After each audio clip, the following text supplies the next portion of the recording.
ও দাওয়াত করেছে আমাকে সেই গত বছর প্রায় মার্চ মাসে 2024 এর মার্চ, মানে কতদিন হয়ে গেছে বুঝতে পারছেন। জলসার দিন সকালে ফোন করছি, ভাই টাইম কটায় পৌঁছাবো আর কটা থেকে আমার টাইম বা কোন রাস্তাটা যেতে হবে বলুন। অনেকবার ফোন করলাম, ফোন তুললো না, আবার ফোন করলাম, করে বলছে হুজুর একটু পরে করছি। করলো, করার পরে বলছে হুজুর আমি শুনতে পাচ্ছি মাইকের আওয়াজ আসছে কানে, সকালে মাইক জলসা বাজে। বললে হুজুর আমাদের জলসায় আপনাকে একটু সমস্যা আছে। কেন? বললে আমাদের পীর সাহেবরা মানা করেছে। আমি আর পীর সাহেবের নামটা আমি জিজ্ঞাসা করলাম না। সমস্যা? আমি কি খ্রিস্টান না ইহুদি না হিন্দু না মুশরিক না মুরতাদ না কাফের না ফাসেক, নাকি গালাগালি করি নাকি গল্প করি না কাউকে কি বলি? বলছে না আপনি ওই মুফতি সাহেবের পীর বলেছিলেন। কোথায় গন্ধটা বুঝতে পারছেন? মুফতি সাহেব কি বলেছিলাম? পীর। পীর মুফতি আব্দুল কাইম সাহেবকে আমি একবার পীর বলেছিলাম। কি গো আপনারা পীর বলে মানেন না? মানেন না? কথা বলেন। একজন বয়স্ক সিনিয়র আলেম তাকে পীর বলতে সমস্যা কোথায়? তো ওনাদের পীর সাহেব যিনি ওই জলসায় আসবেন, যিনি যার দোয়াটা ওনাদের মানে খুব কবুল হবে, যিনি ওনারা মনে করলেন যে ওই পীর সাহেব দোয়া করলে একদম আমাদের একদম কারোর দরকার নেই, তো ওনাদের এই বিশ্বাস যে ওই পীর সাহেব বলে দিয়েছে আপনাকে জলসায় আসা যাবে না, আসলে পীর সাহেব আসবে না। কেন? একদম আমার ফোনে ঠিক কথাগুলো এইরকম বলছে না আপনি মুফতি আব্দুল কাইম সাহেবকে পীর সাহেব বলেছিলেন। তো পীর বললে সমস্যা আপনাদের কি? বলে না উনি ও আপনার মতো লোক চলবে না। বুঝতে পারছেন? বর্তমান যুগে পীরের নাম করে এমনও পীর আছে, আল্লাহর কসম করে বলছি, কোরআন শরীফ সামনে ফেলে দিলে কোরআন পড়তে পারবে না, কোরআনটাই পড়তে পারে না, তাকে বলছে পীর, তাকে বলছে আল্লামা। আল্লামা হিসাবে চিনতাম বসিরহাট আল্লামা রুহুল আমিন রহমতুল্লাহ, কত বড় আলেম ছিলেন। যিনি কোরআন পড়তে পারে না তিনি পীর হয় কি করে? যিনি কোরআন সহি করে জানেন না তিনি আলেম হয়, তিনি বক্তব্য করে কি করে? আজকের জলসার মঞ্চটা আমি একটু আগে বলেছি, জলসার মঞ্চটা পুরো ব্যবসায় পরিণত হয়ে গেছে। বক্তারা গরুর মতো 10,000, 20,000, 30,000 টাকায় কন্ট্রাক্ট করছে। 1,000 টাকা কম দেবেন, স্টেজে যেরকম আমি বড় বড় ভাষণ দিচ্ছি, আমি নামার পরে পুরো চরিত্রটাই পাল্টে যাবে। এই আলেমের দ্বারা কোনো কাজ হবে না, এই আলেমের দ্বারা কাজ হবে না, এই আলেমের দ্বারা ইসলাম টিকবে না, এই আলেমের দ্বারা দিন ধ্বংস হবে। কোন আলেমের দ্বারা দিন ধ্বংস হবে? যে আলেমের মধ্যে যখন দুনিয়াদারি চলে আসবে, টাকার লোভ চলে আসবে, নারীর প্রতি লোভ চলে আসবে। সুতরাং আমি এটা পরিষ্কার করে বলে দিতে চাচ্ছি, আপনারা উত্তর 24 পরগনার মানুষ, জ্ঞানীগুণী মানুষ, ভালো আলেম হাক্কানি আলেম যারা আছে তাদের সোহবতে থাকবেন, জীবন পাল্টে যাবে। বলুন সুবহানাল্লাহ। সমস্যা কোন জায়গায় জানেন? আমাদের ভিতরে অন্ধত্ব রয়েছে যে ওনার আব্বা পীর সাহেব ছিল তাহলে উনিও পীর সাহেব, এই যে একটা মানে প্রথা চলে আসছে, এটাই আমাদের মধ্যে অন্ধত্ব। নবী ওনার আব্বা ছিলেন তাহলে উনিও নবীর ছেলে মানে নবী হয়ে যাবে, এটা বলা যায় না। পীরের বেটা অবশ্যই পীর বলে মেনে নেব, আলেম বলে মেনে নেব যদি তার মধ্যে ইলম থাকে, ইখলাস থাকে, খুলুসিয়াত থাকে। কি বলছে বুঝতে পারছেন না?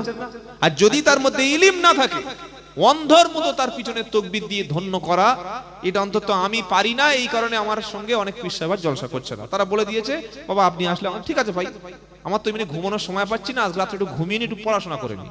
পড়াশোনা করার খুব প্রয়োজন আছে, কি আছে না? নাই বক্তব্য করতে গেলে পড়াশোনা করেই কথা বলতে হয়, তাহলে কানে হাত দিয়ে বাবা না ভাই সারা জীবন প্রথাগত বক্তব্য চলে আসছে, এগুলো পাল্টাতে হবে। সকলে বলুন আমরা কোরআন সুন্নাহ ইজমা কিয়াস অনুযায়ী হাক্কানি আলেম হাক্কানি ওলিদের সোহবতে থাকবো, বলুন ইনশাআল্লাহ। তারপরে ফোনটা কেটে দেওয়ার আগে বলছে হুজুর আপনি ফুরফুরা সিলসিলা বিরোধী। আমাকে বলছে, আমি বললাম কি দেখতে পেয়েছেন? বললেন না আপনি দরুদ শরীফ পড়েন না। দরুদ শরীফ কিভাবে পড়তে হবে? বলছে না অন্যান্য বক্তা 2 ঘন্টা বক্তব্যের মধ্যে 20 বার দরুদ শরীফ পড়ে, আর 20 বার দরুদ শরীফ পড়তে গেলে 10টা গজল বলে। কি বলছে বুঝতে পারছেন না? আমি বললাম ভাই গজল 10টা বললে কেন 15টা বলতে পারি, কিন্তু 10টা গজল বললে 5 10 50, ওখানে তো 1 ঘন্টা সময় চলে গেল।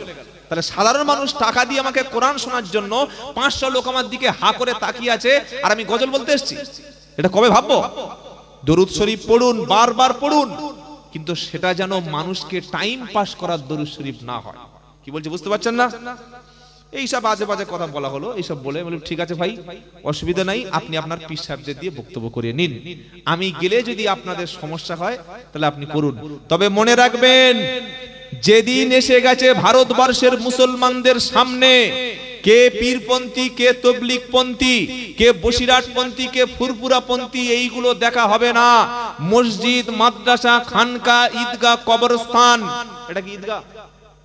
ঈদগাহ তো ঈদগাহ, মসজিদ, মাদ্রাসা, কবরস্থান, এগুলো সবগুলো হয় ওয়াকাফ সম্পত্তির উপরে, দান করা সম্পত্তির উপরে। কোনো পার্সোনাল জায়গায় মসজিদ বা ঈদগাহ হয় না। আপনি ফুরফুরা করছেন, এখনো বসিরহাট ঝামেলা করছেন, উমুক পীর সাহেবকে গালাগালি করছেন, উমুক বক্তা আসলে উমুক বক্তাকে দাওয়াত যাওয়া যাবে না বলে আপনি ফোন কেটে দিচ্ছেন, কিন্তু আপনার মসজিদ, মাদ্রাসা, খানকা, ঈদগাহ, কবরস্থান, দলিলগুলো নিয়ে অটোমেটিক পার্লামেন্টে কিন্তু বিল চলে এসেছে, জানেন না? পার্লামেন্টে বিল চলে এসেছে। ওই বিলটার মধ্যে বলা আছে যত মসজিদ, মাদ্রাসা, খানকা, ঈদগাহ, কবরস্থান সব ওয়াকাফ সম্পত্তিগুলো আমাদের মুসলমানদের ইচ্ছায় ব্যবহার হবে না। ওটা কেন্দ্রীয় সরকার বিল এনে পাশ করেই ডিস্ট্রিক্ট ম্যাজিস্ট্রেট, ডিএম দ্বারা, জেলা শাসক দ্বারা আপনার মসজিদের নামাজ পড়তে দেবে, ডিস্ট্রিক্ট ম্যাজিস্ট্রেট দিয়ে আপনার ঈদে নামাজ পড়তে দেবে। আপনার বাপ মারা গেছে, ওই অফিস থেকে আপনাকে অনুমতি আনতে হবে। কোন অফিস? ডিএম, ডিস্ট্রিক্ট ম্যাজিস্ট্রেটের অফিস থেকে, যে আমার আব্বাকে আমি গোরস্থানে মাটি দিতে দেবো কিনা। যদি অনুমতি দেয় তবে আপনি জানাজার নামাজ পড়তে পারবেন, তা না হলে ঘরের কোণে পুঁতে রাখতে হবে। কি বলছি বুঝতে পারছেন না? এই রকম একটা সিচুয়েশনে চলে এসেছে। আর আমরা কিছু মানুষ অশান্তির আগুনে আরো ঘি ঢেলে দিচ্ছি। আর একটা কথা বলি, কদিন আগে আপনারা দেখেছিলেন ফুরফুরা শরীফের পীরজাদা সাহিমউদ্দিন সিদ্দিকী সাহেব, নাম শুনেন নাই বাবা? উনি এসেছিলেন জামিয়া রহমানিয়াতে। তো এটা আমি খবরটা সোশ্যাল মিডিয়া দেখলাম। এমনি সাইম সিদ্দিকীর সঙ্গে আমার অনেক আগে থেকে সম্পর্ক, না বাড়িতে যাতা আসা আছে, সম্পর্ক আগে থেকে ছিল। তো উনি এসেছেন, এসে সবকিছু ঘুরে গেলেন। আলহামদুলিল্লাহ আমরা দেখতে পেলাম যে একটা অনেক দিনের দ্বন্দ্ব, যেটা মুসলমানদের মধ্যে আলেমরা মিল হয়ে গেলে সাধারণ মানুষ মিলে যাবে, কি যাবে না? যাবে না। ভাই ভাই মিল হয়ে গেলে ভাইয়ের বউদের মধ্যে মিল হবে না? হবে না? কি বলছেন? হ্যাঁ। আর ভাই ভাই যতক্ষণ না মিল হবে, ভাই ভাইয়ের বউর মধ্যে মিল হবে? হবে না। তো ফুরফুরা শরীফ, বসিরহাট বা মুফতি সাহেবদের সঙ্গে কোনো জমি জায়গা নিয়ে ঝামেলা নয়, শুধু খালি একটাই ঝামেলা, একটাই সেটা আপনারা প্রত্যেকদিন, ওটা আমি আর বলতে চাচ্ছি না, ছোট্ট ছোট্ট বিষয়গুলো নিয়ে। তো যদি তিনি এসে, যদি সবাই একসঙ্গে আমরা চলি, একই মঞ্চে যদি ফুরফুরার পীর সাহেবরা, একই মঞ্চে যদি পশ্চিমবঙ্গের ওলামারা থাকে, তাহলে এটা মুসলমানদের জন্য একটা ভালো। কি গো, এই কলকাতায় ধর্মতলায় মিটিং হয়েছে ওয়াকাফ বিল নিয়ে, জানেন না? 3টে মিটিং হয়েছে একই মাঠে, একদম সেম একই মঞ্চ, একই মাঠে 3টে মিটিং। প্রথম করলো কে? কামারুজ্জামান সাহেব, আপনাদের বাদুড়িয়ার ছেলে। দ্বিতীয় মিটিংটা করলো কে? সিদ্দিকুল্লাহ চৌধুরী সাহেব, তৃণমূলের একজন নেতা। তৃতীয় মিটিং করলো কে? পীরজাদা তোহা সিদ্দিকী সাহেব। দিলীপ ঘোষ বলুন, শুভেন্দু অধিকারী বলুন, যত বিজেপি নেতা ছিল তারা প্রত্যেকে দেখেছে যে এই মুসলমানদের মধ্যে কতগুলো দল, কতগুলো ভাগ। কি বলছি বুঝতে পারছেন না? 3টে দল, কামারুজ্জামান, তোহা সিদ্দিকী সাহেব, আর যদি সিদ্দিকুল্লাহ চৌধুরী সাহেব, আমাদের মুফতি সাহেবও গিয়েছিলেন, আর ওলামারা সবাই মিলে যদি কলকাতায় একটা মিটিং করে 10 থেকে 20 লাখ লোক একটাই ধ্বনি তোলা হতো যে পশ্চিম বাংলার জমিনে, ভারতবর্ষের জমিনে ওয়াকাফ সম্পত্তি যদি কেউ দখল করতে আসে, আমরা মুসলমানরা স্বাধীনতার জন্য যেভাবে জীবন দিয়েছিলাম, ওয়াকাফ সম্পত্তির জন্য সেই রকম জীবন দেব। সমস্ত দল, সমস্ত মতের ওলামারা এক জায়গায় হয়ে যদি এই প্রতিবাদটা মিছিল হতো, 25 থেকে 30 লাখ লোক এক জায়গায় হতো না? হতো না? হতো না? হতো না? কিন্তু সেই ঐক্য চিত্র আমরা ধরে তুলতে পারিনি। আর যতক্ষণ পর্যন্ত নিজেদের মধ্যে ঐক্য না হবে, আল্লাহ বলছে তোমাদের ক্ষমতা শেষ। কে বলছে? আতিউল্লাহ ওয়া রাসূলাহু ওয়া লা তানাযাউ ফাতাফশালু ওয়া তাদহাবা রিহুকুম ওয়াসবিরু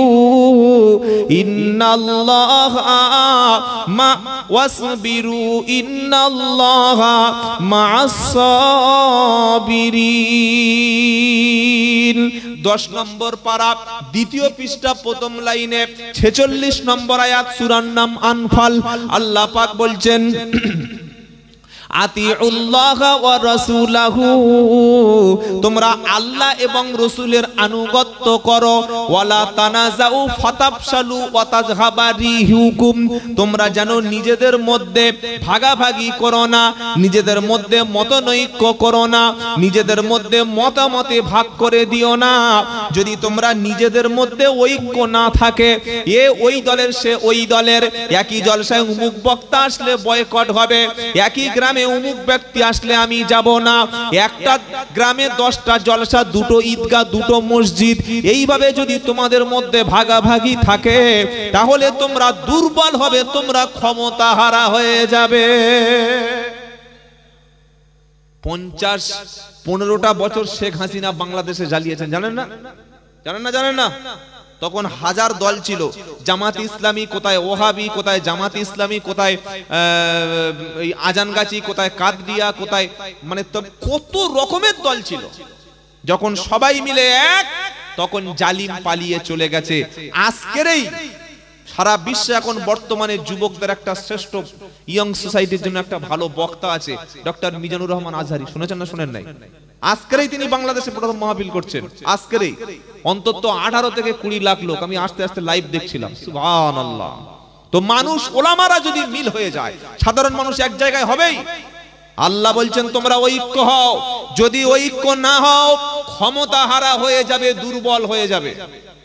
আরো চলুন আল্লাহ পাক এক ঐক্য সম্পর্কে কি আল্লাহ কি মেসেজ দিচ্ছেন, আর আমাদের ভণ্ড বক্তারা কি বলে গেছে। আল্লাহর কথা শুনুন, এদের কথা শুনুন। আল্লাহ এবার কি বলছেন, ইন্নাল্লাযীনা ফাররাকু দীনাহুম ওয়া কানু শিআআল লাস্তা মিনহুম ফি শাইইন। 8 নম্বর পারা 9 নম্বর পৃষ্ঠা 4 নম্বর লাইনের 159 নম্বর আয়াত, সূরার নাম আনআম। আমার আল্লাহ বলছেন নিশ্চয়ই যারা দিন মানে এই আল্লাহর মনোনীত জীবন ব্যবস্থা মানে ইসলাম, বলুন না সুবহানাল্লাহ।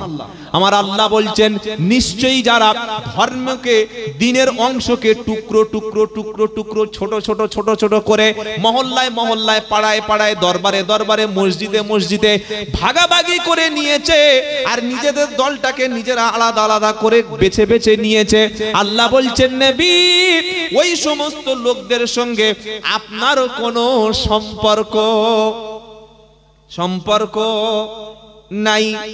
পারা নাম্বার 18, পৃষ্ঠা নাম্বার 4, লাইন নাম্বার 13, আয়াত নাম্বার 52-53, সূরার নাম সূরা আল মুমিনুন। এবার আল্লাহ বলছেন ও মুসলমান, তোমরা নিজেদেরকে কেন ভাগাভাগি করছো, নিজেদের মধ্যে কেন দলাদলি করছো?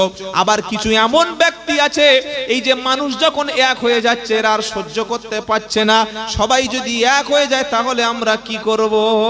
হাক্কানি আলেমরা যদি এক হয়ে যায়, মুসলমান সমাজ, ইসলামটা এক হয়ে যাবে।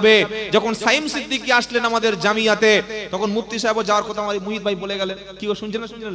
সবাই জানে আমরা একসঙ্গে যাব ইনশাআল্লাহ। তখন কিছু ফেতনাবাজ তারা বলছে যদি সব এক হয়ে যায় তাহলে আমাদের তো ভাঁড়ে পড়াশোনা কিচ্ছু নাই। এই যে আমরা এর পিছনে ওর পিছনে কাটি মেরে যে সমাজের মধ্যে ভাগাভাগি করে মুরিদ পড়াচ্ছিলাম, ভক্ত পড়াচ্ছিলাম, আমাদের উপায়টা তাহলে কি হবে? তাই তারা কিন্তু শুধু খালি ফেসবুকে উল্টোপাল্টা লেখালেখি করে যাচ্ছে। আমরা সাধারণ মুসলমান বিতর্ক বাদ দিয়ে যারা ঐক্য নিয়ে কথা বলবে, এক হয়ে থাকার বলবে, আমরা তাদের সাপোর্ট করব, বলুন ইনশাআল্লাহ। বলুন না ইনশাআল্লাহ। এবার আল্লাহ কি বলছেন, আল্লাহর মেসেজটা শুনুন।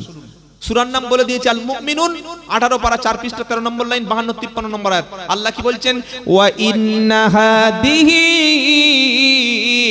উম্মাতুকুম উম্মাতাও ওয়াহিদা ওয়া আনা রাব্বুকুম ফাত্তাকুন ফাতাকাত্তাউ আমরাহুম বাইনাহুম যুবুরা কুল্লু হিজবিম বিমা লাদাইহিম ফারিহুন।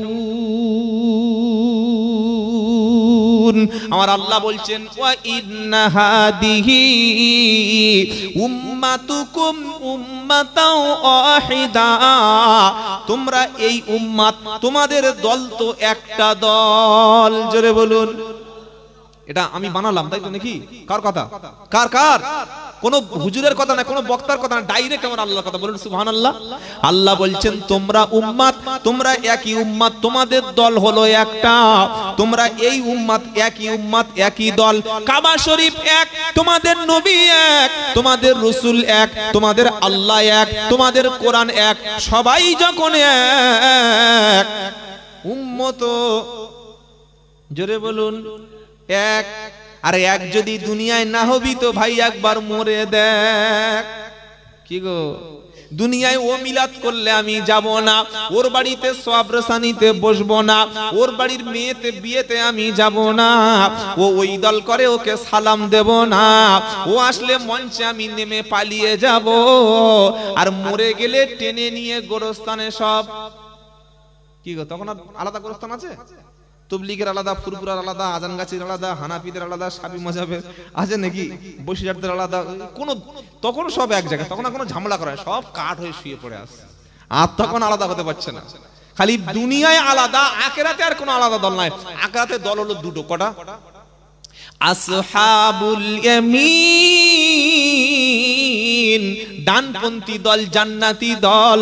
আর একটা দল হলো আসহাবুস শিমাল, বামপন্থী দল, বাঁদিকের দল। একটা হলো জান্নাতি, আর একটা হলো জাহান্নামী। একটা হলো ডানপন্থী, আর একটা হলো বামপন্থী। একটা হলো ইসলামপন্থী, আর একটা হলো কাফেরপন্থী। একটা হলো রাসূলপন্থী, আর একটা হলো আবু জাহালপন্থী। একটা হলো উলামাপন্থী, আর একটা হলো ফিতনাপন্থী। একটা হলো কোরআন সুন্নাহপন্থী, আর একটা হলো নিজেদের বানানো ধর্ম তৈরি করা পন্থী। আমরা সকলে হলাম আহলুস সুন্নাত ওয়াল জামাত। কোরআন সুন্নাহ যেখানে আমরা আছি সেখানে, জোরে হবে না সুবহানাল্লাহ? সবাই যখন এক, তো আমি কেন এক হব না বাবা? আমার সমস্যাটা কি গো বাবা? যেটা আল্লাহ আল্লাহ ভাইরা, তো আল্লাহ কি বলছেন? তোমরা একই উম্মাত, আর ওয়ানা রাব্বুকুম ফাত্তাকুন, তোমরা সকলে তোমাদের রবকে ভয় করো। বলুন সুবহানাল্লাহ। এইবার মানে এই কথা শুনলে আপনার মাথা হ্যাং হয়ে যাবে যে হ্যাঁ আল্লাহ সত্যি এরকম ধরে ধরে বলেছে। এবার আল্লাহ কি বলছেন? ফাতাকাত্তাউ বাইনাহুম যুবুরা কুল্লু হিজবিম বিমা লাদাইহিম ফারিহুন। আল্লাহ বললেন এবার দিনটাকে, শরিয়াতকে, কোরআন এক, কাবা এক, আল্লাহ এক, রাসূল এক, মাযহাব এক, কি তাই তো নাকি? হ্যাঁ, উম্মাতও এক। এই উম্মাতকে, এই কোরআনকে, এই দ্বীনকে কেটে কেটে কেটে কেটে টুকরো টুকরো টুকরো টুকরো করেছে। প্রত্যেকে নিজের দলটাকে মনে করেছে হক। কি সবাই মনে করছে হক? আপনি যে কোনো তাবলীগ জামাতের লোককে জিজ্ঞেস করবেন, আমারটা হক। আপনি আজানগাজী পীর সাহেবের মুরিদকে বলবেন, বলবে আমাদের যে বিনা পয়সার দিন দুনিয়া এটা হক। বলবে না? বলবে না? হ্যাঁ। একটা জামাত ইসলামের লোককে জিজ্ঞাসা করুন, আমাদেরটা হক। আহলে হাদিসে জিজ্ঞাসা করুন, সে বলবে আমাদেরটা হক। ফুরফুর একজন মুরিদকে, সে বলবে আমারটা হক। মানে যাকে জিজ্ঞাসা করবেন সে বলবে হক। আর নিজের কাছে যে দলটা আছে, আল্লাহ বলছে কুল্লু হিজবিম বিমা লাদাইহিম ফারিহুন, নিজের কাছে মানে ধর্মটাকে তো কেটেছে, কেটে কেটে ছোট ছোট ছোট ছোট পিস পিস করে এলাকা ভিত্তিক এই দল করেছে, করে ওর কাছে যে অংশটা আছে ওইটাকে হক মনে করে ওটা নিয়ে খুব আনন্দে আছে, আমারটাই ঠিক। কি বলছি বুঝতে পারছেন না? আর আল্লাহর নবী কি বলে গেছেন বলবো? নবী বলে গেছেন বানি ইসরাইলের মধ্যে দল ছিল ৭২, উম্মতের মধ্যে হবে কটা? একটা বাড়বে। কি? হ্যাঁ, একটা বাড়বে। নবী বললেন কুল্লুহুম ফিন্নার ইল্লা মিল্লাতা ওয়াহিদা, সব দল জাহান্নামী, একটা দল জান্নাতি। সাহাবারা বললেন কোন দল? ওটা তো বলতে হবে নাকি? এইবার নবী কি বলছেন? মা আনা আলাইহি ওয়া আসহাবি, আমি নবী যে পথে আছি আমার সাহাবায়ে কেরাম আজমাইন রাদিয়াল্লাহু আনহুম যে পথে আছে, নবীর তরিকা, সাহাবায়ে কেরামদের তরিকা, আল্লাহ রাসূলের সুন্নাত, সাহাবাদের সুন্নাত, নবীর আদর্শ, সাহাবাদের আদর্শ, নবীর জীবনী, সাহাবাদের জীবনী, নবীর আখলাক, সাহাবাদের আখলাক, আখলাক, নবীর ইবাদত, সাহাবাদের ইবাদত, নবীর মুআমালাত, সাহাবাদের মুআমালাত, নবীর মুআশারাত, সাহাবাদের মুআশারাত, যার মধ্যে পাবে, যেটার উপরে পাবে, ওইটা হলো জান্নাতি। এবার উম্মত বলছে তাহলে কোন দলের মধ্যে যাব? নবী বলছে শোনো, তোমাদের দুটো জিনিস ছেড়ে দিয়ে গেলাম। কটা? তারাকতু ফিকুম আমরাইনি লা তাদিল্লু মা তামাসসাকতুম বিহিমা। আল্লাহর নবী বললেন দুটো জিনিস তোমাদের ছেড়ে যাচ্ছি, এই দুটোকে ধরবে, কেউ জাহান্নামে নিতে পারবে না, কেউ বিভ্রান্ত করতে পারবে না। এবার ওই দুটো কি? একটা হলো কিতাব আল্লাহ, ওটা হলো আল্লাহর 30 পারা কোরআন, আর একটা সুন্নাত রাসূলি, আমি নবী আমার সুন্নাত। এই দুটো ধরো, আল্লাহর কিতাব, নবীর সুন্নাত। এর বাইরে যত রকমের বিভ্রান্ত গোমরাহি পথ মত আছে, ভাই তোমার দল তুমি করো, মনে থাকবে ইনশাআল্লাহ। আমরা আল্লাহ রাসূলের সুন্নাতের অনুসারী, এজন্য আমরা হলাম আহলুস সুন্নাত ওয়াল জামাআত। সুন্নাত যেখানে আছে, রাসূলের আদর্শ যেখানে আছে, সাহাবাদের আদর্শ যেখানে আছে, আমরা সেখানে আছি। বলুন সুবহানাল্লাহ। তবে হ্যাঁ, ভুল ত্রুটি প্রত্যেকের হতে পারে, পারে কি পারে না? সঠিক পথে চলার চেষ্টা করলাম, যদি ভুল হয়ে যায় ক্ষমা করবে কে? আল্লাহ। এবার তামাম পৃথিবীর সমস্ত মুসলমানদেরকে আল্লাহ বলছেন তোমরা সকলে ভাই আর ভাই। আচ্ছা ধরুন আমার নাম মোহাম্মদ আব্দুল্লাহ জুবায়ের শেখ, আমরা 5 ভাই, আমার কথা বলছি। তো আমার যদি মেজো ভাই বা ছোট ভাইটাকে যদি ধরে কেউ রাস্তায় মারে, বা যদি বিনা কারণে কেউ অত্যাচার করে, আমি কি বসে থাকবো না? প্রতিবাদ করব। কি গো বলছেন না কেন? প্রতিবাদ করব, করব। আল্লাহর কোরআন পারা নাম্বার 26, সূরার নাম হুজরাত, আয়াত নম্বর 10, আল্লাহ বলছেন ইন্নামাল মুমিনুনা ইখওয়া, নিশ্চয়ই মুমিনরা হলো ভাই ভাই। জোরে হবে না? ফিলিস্তিনে প্রত্যেকদিন মানুষ শহীদ হচ্ছে, আমরা দেখে কষ্ট পাচ্ছি। ফিলিস্তিনে কি আমাদের মেয়ে বিয়ে দেয়া আছে? আছে বাবা? আমার শ্বশুর বাড়ি ফিলিস্তিন না, সিরিয়ায় মুসলমানদের মারলে আমাদের কষ্ট হচ্ছে। আমার ভাড়া ভাইয়ের বাড়িও ফিলিস্তিন কিংবা সিরিয়া না, মিশরে কোনো মুসলমানের উপরে অত্যাচার হলে আমাদের চোখ থেকে পানি এসে যায়। বাংলাদেশে কোনো নিরপরাধ একজন মুসলমানের উপরে অত্যাচার হলে আমারও চোখটা ভিজে যায়। কাশ্মীরে নিরীহ যুবককে সন্ত্রাসী বানানো হলে তখনও আমার চোখে পানি এসে যায়। কারণটা কি? একটাই কারণ, ওরা বলেছে লা ইলাহা ইল্লাল্লাহ, আমি বলেছি লা ইলাহা ইল্লাল্লাহ। ওরা আল্লাহকে আল্লাহ বলে মানে, আমরা আল্লাহকে আল্লাহ বলে মানি। ওরা রাসূলকে রাসূল বলে মানে, আমরা রাসূলকে রাসূল বলে মানি। ওরা কিবলার দিকে ফিরে নামাজ পড়ে, আমরা কিবলার দিকে ফিরে নামাজ পড়ি। ওরা 30 পারা কোরআন পড়ে, আমরা 30 পারা কোরআন পড়ি। ওরাও 5 ওয়াক্ত ফরজ পড়ে, আমরা 5 ওয়াক্ত ফরজ নামাজ পড়ি। ওরা জুমার নামাজ পড়ে, আমরা জুমার নামাজ পড়ি। ওরা বিসমিল্লাহ আল্লাহু আকবার বলে জবাই করে খায়, আমরা বিসমিল্লাহ আল্লাহু আকবার বলে জবাই করে খাই।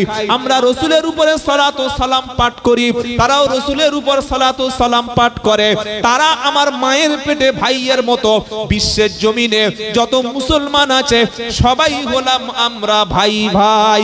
কথাটা আমার না, আল্লাহর। জৈক্যের কথাগুলো বলছি বলে বক্তার আমার সঙ্গে জলসা করে, প্রচুর বক্তা। কি দলের রে? বলে আমার দল কি? আমার দল আল্লাহ রাসূল, আহলে সুন্নাত ওয়াল জামাত। আমার গায়ে পুরপুরা লিখে রাখতে হবে, তাবলীগ জামাত লিখে রাখতে হবে, আহলে হাদিস বেরেলি হানাফি লিখে রাখতে হবে।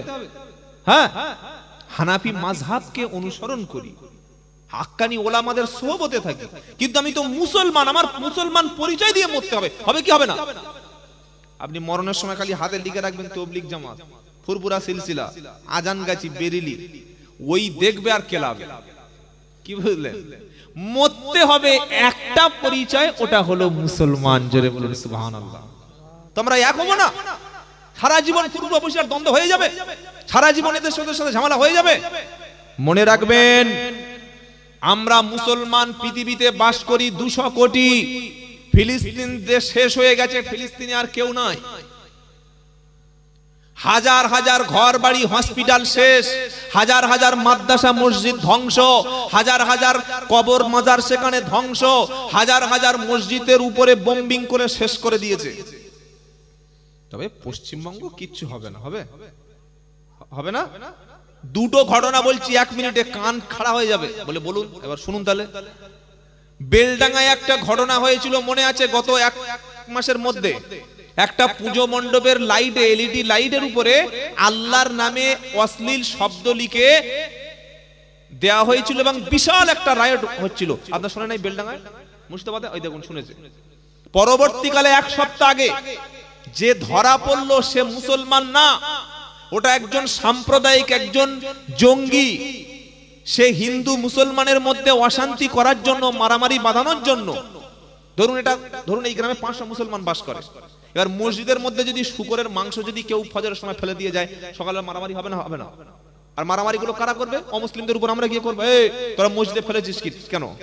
কিন্তু এই কাজটা যদি সুকৌশলে কোনো মুসলমান করে যায়, আপনি ধরতে পারবেন না তো।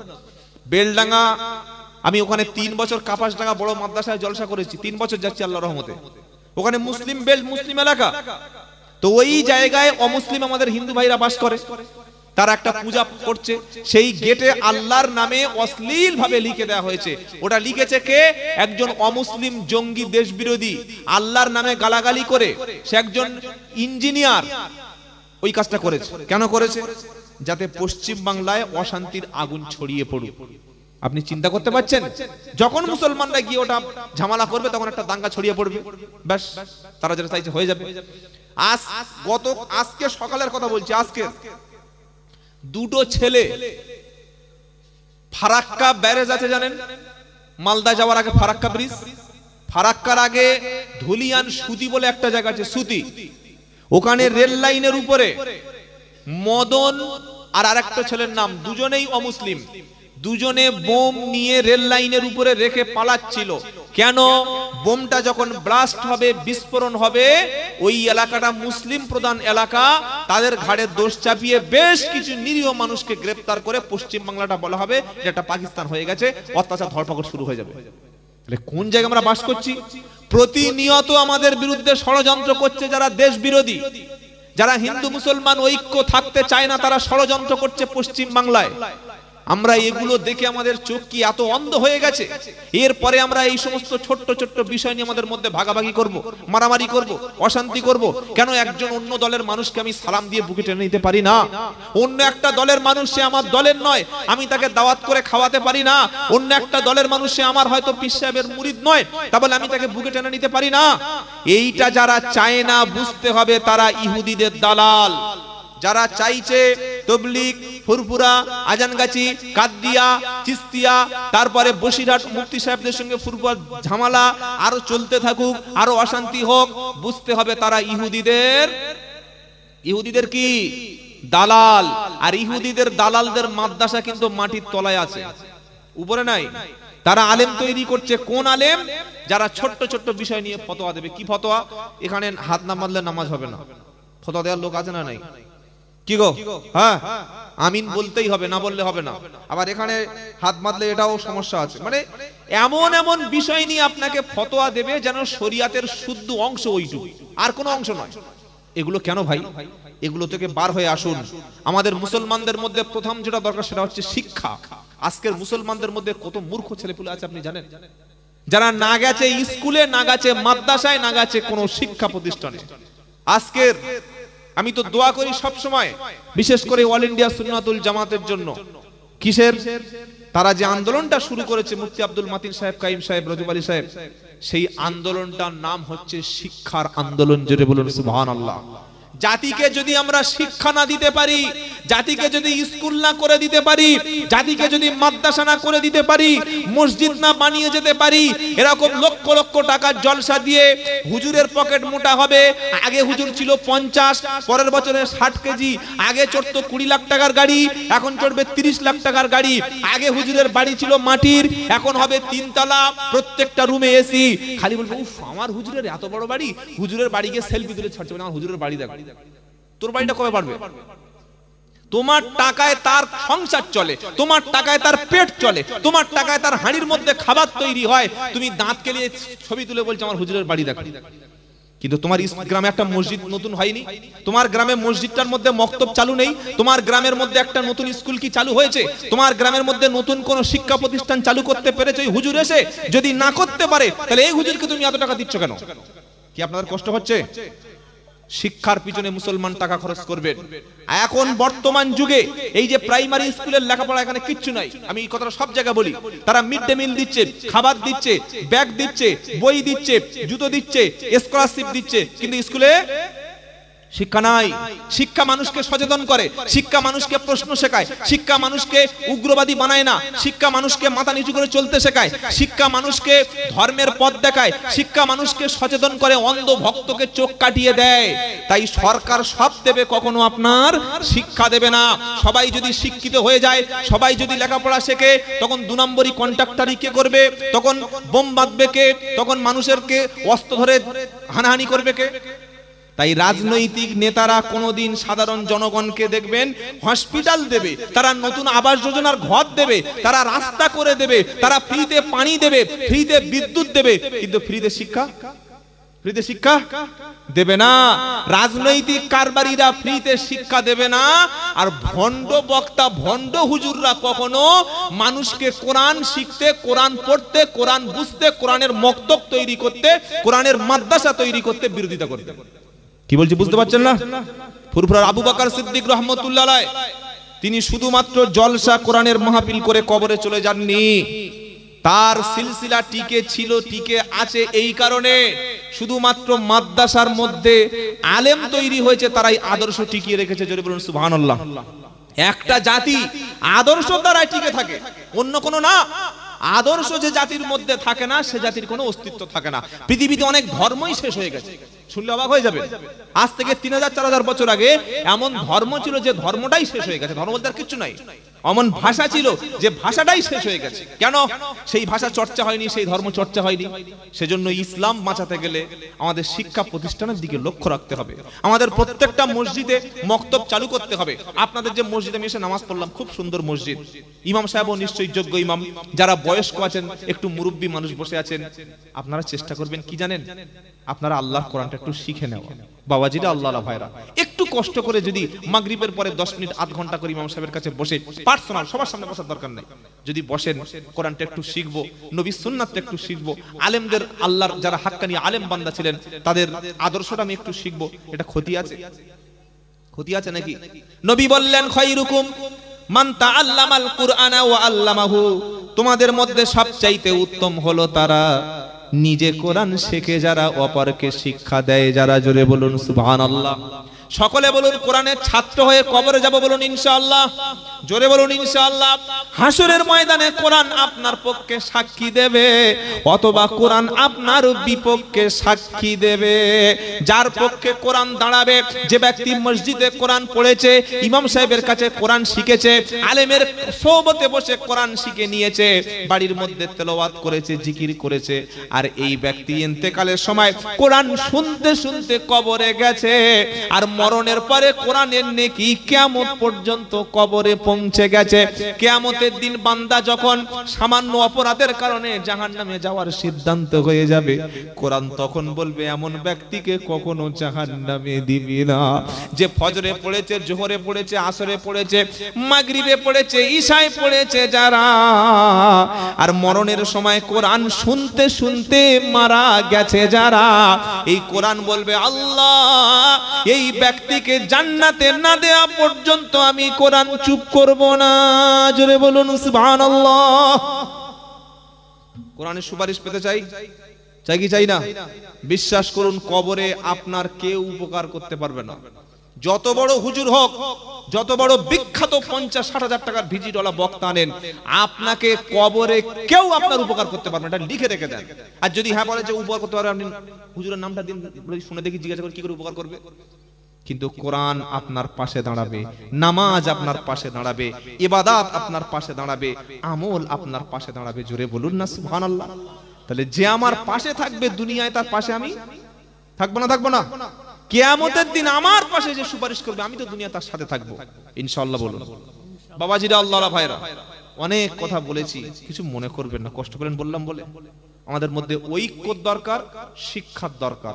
আপনার সন্তানটাকে যোগ্য আলেম বানান, যোগ্য হাফেজ বানান, যোগ্য একজন মুফতি সাহেব বানিয়ে দিন। আপনি এতটুকু নিয়ত করুন, যেদিন পৃথিবী থেকে আপনি চলে যাবেন, আপনার ইন্তেকালের সময় হয়ে গেছে, ছটপট ছটপট করছেন, আপনার ছেলেটাকে আলেম বানিয়েছিলেন, আলেম বানিয়েছিলেন, ছেলেটা মসজিদে ইমামতি করছে, আপনার ছেলে শুনেছে বাপ অসুস্থ, বাপ মারা যাচ্ছে, ছেলে মসজিদ থেকে দ্রুত বাড়ি চলে এসেছে, এসে আপনি ছটপট ছটপট করছেন, ছেলেটা তখন কোরআন মুখস্থ ছিল, ওযু করে বাপের মুখের কাছে গিয়ে বলছে, আব্বা সত্যি কি তোমার খুব কষ্ট হচ্ছে আব্বা? আব্বা বলছে, ছেলেরে মরণের মতো কষ্ট পৃথিবীতে আর একটাও নাই। ওয়াজাত সাকরাতুল মাউতি বিল হক দালিকা মা কুনতা মিনহু তাহিদ।